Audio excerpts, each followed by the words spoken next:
You're stuck at pit 65. Your build destroys Torment 4, but higher pits, you're either dying to one-shots or timing out at the boss. Meanwhile, streamers are pushing pit 120 with your same class. Today, I'm showing you the 6 strategies that separate pit 65 players from pit 100 plus pushers.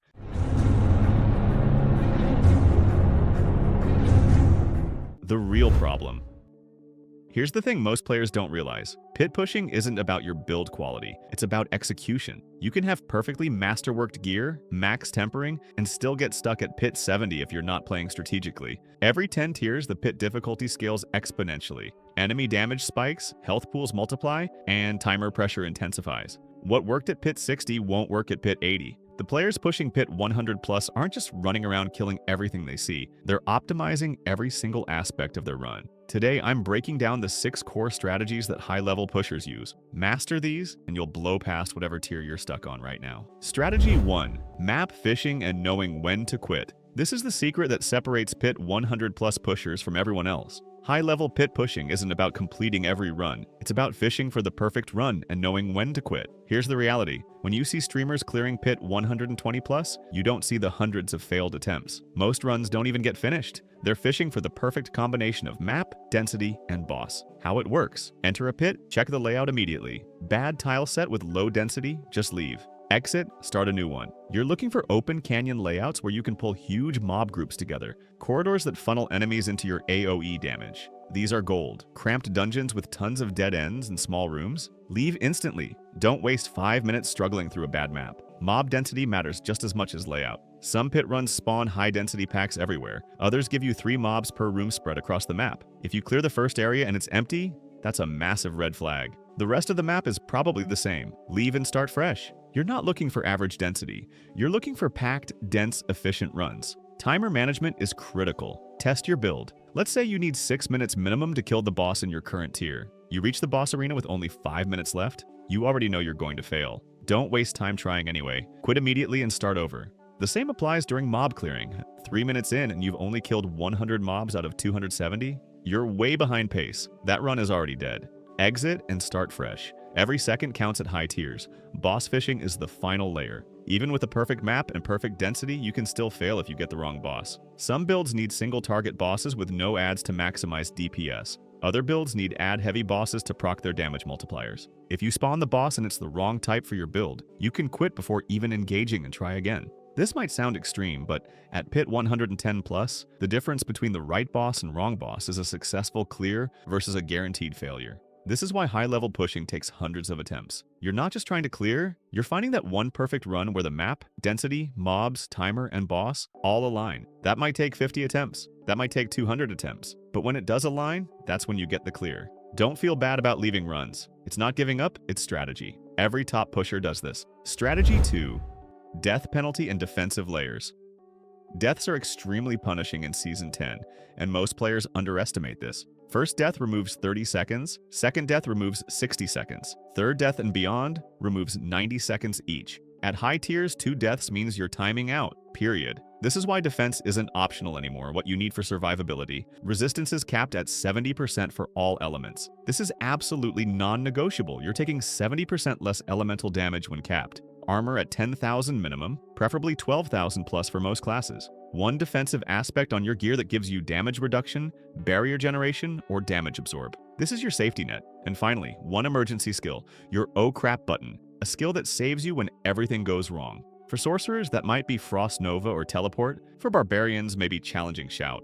Every class has one. Learn to dodge enemy telegraphs. Not all damage is unavoidable. Molten explosions, ground effects, elite charge attacks, all of these have visual tells before they hit you. Dodge them. Don't face tank avoidable damage just because you think you can survive it. Every hit you take is a risk. One crit from an elite at pit 100 can delete you, even with good defense. Position smart during elite fights. Don't stand in the middle of 5 elite mobs taking damage from all angles. Kite to the edges of combat. Use line of sight around corners and pillars. Make them come to you instead of diving into the pack. Control the fight on your terms, not theirs. Use terrain like doorways and pillars to block projectiles and funnel enemies into manageable groups. Getting one shot repeatedly, even with decent gear? Drop down 5 pit tiers and add more defensive stats to your build. It's way better to farm pit 95 comfortably and consistently with 0 deaths than die 3 times every run in pit 100. Consistent clears always beat failed attempts. Strategy 3. Route optimization and density, pathing. Your route matters way more than you think. Don't just run forward killing everything you see. High-level pit pushing is about maximizing enemy density kills in minimum time.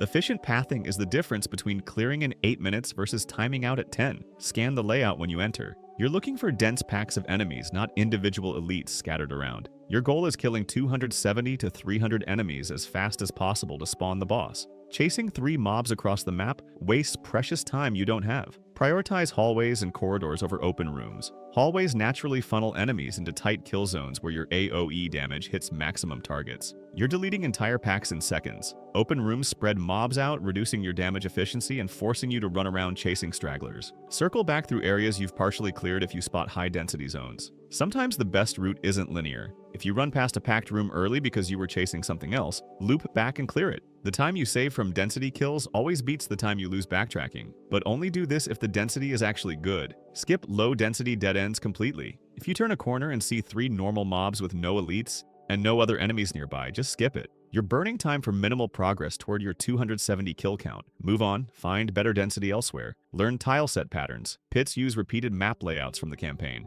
After 20 to 30 runs, you'll start recognizing which tile sets naturally have better density and where mobs tend to cluster. Canyon maps? Usually great. Multi-level dungeons with tons of small rooms? Usually terrible. Use this knowledge to path efficiently and even decide which maps to fish for. Strategy 4: Elite priority and mob selection.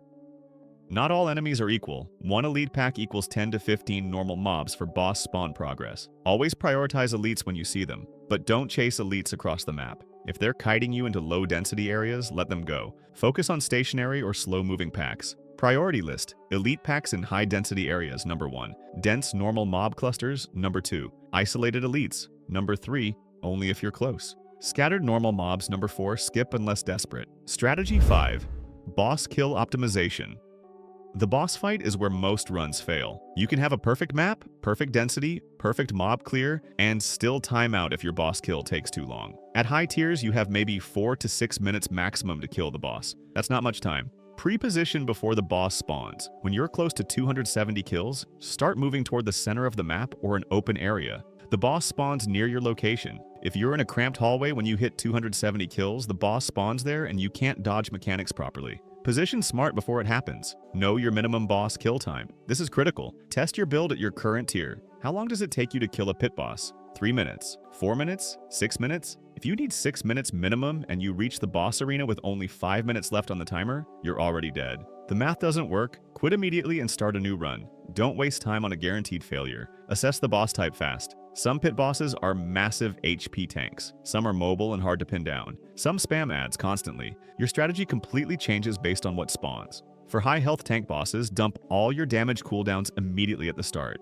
Burst them down before they can phase or heal. Don't save anything. For mobile bosses, use slows, stuns, and crowd control to pin them in place, then unload your burst. For ad-heavy bosses, only kill ads if they're actively threatening to kill you. Otherwise, completely ignore them and tunnel vision the boss. The ads don't matter if the boss dies. Learn dodge timings for boss attacks. Every pit boss has 1 or 2 massive damage abilities that can one-shot you even through good defense. Ground slams, charge attacks, explosions. Learn the animation tells, dodge them, then counterattack during the recovery window. Deaths cost you 30 to 90 seconds each depending on how many times you've died. You absolutely cannot afford to die during boss fights at high tiers. 1 death can turn a clean clear into a timer failure. If you're consistently timing out on bosses, even with good clears, your single target damage is the problem. You need to adjust your build specifically for boss DPS. Swap in more single target damage aspects, change your skill rotation to maximize burst windows, or retemper your gear for boss damage modifiers instead of AoE stats. Strategy 6: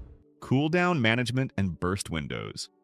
Managing your cooldowns properly is what separates good players from great players. This is the difference between clearing pit 100 and timing out at pit 90 with the exact same gear. Never blow all your cooldowns on trash mobs. This is the biggest mistake average players make. Save your big damage cooldowns for elite packs and the boss. Clear trash mobs with basic attacks and low cooldown skills. If you're playing Ball Lightning Sorcerer, don't spam your ultimate and all your enchantments on 5 normal mobs. You're wasting massive damage that you need for the next elite pack. Stagger your defensive cooldowns. Don't pop Frost Nova, Ice Armor, and Teleport all at the same time when you take damage. Use one, survive the pressure, then use another when the first wears off. This keeps you alive way longer without wasting overlapping defensive windows. Think of it like insurance. You want continuous coverage, not everything at once. Know your burst rotation for the boss. When you spawn the pit boss, you need to delete them as fast as possible. Timer pressure is brutal at high tiers. Practice your maximum damage rotation outside of pits. Know exactly which skills to use and in what order for absolute peak burst damage. For example, sorcerers might pre-stack Arc Lash, pop Unstable Currents, then dump Chain Lightning. Necromancers might precast Blood Mist, trigger all their bone skills, then detonate with Corpse Explosion. Whatever your class, know the optimal sequence. Precast before engaging elite packs. If you're about to pull an elite pack, set up your damage first. Drop your ground effects, activate your damage buffs, position yourself, then engage. Don't run in cold and try to ramp up damage while you're already taking hits and burning through your health pool. Track your major cooldown timers mentally. You don't need add-ons or timers for this. Just know roughly when your big skills are coming back. If your ultimate has 20 seconds left on cooldown, don't engage the next elite pack immediately. Wait those 5 seconds, get your ultimate back, then fight with full power. Fighting without your key cooldowns up wastes time and risks death. Bonus tip 1. Realistic expectations.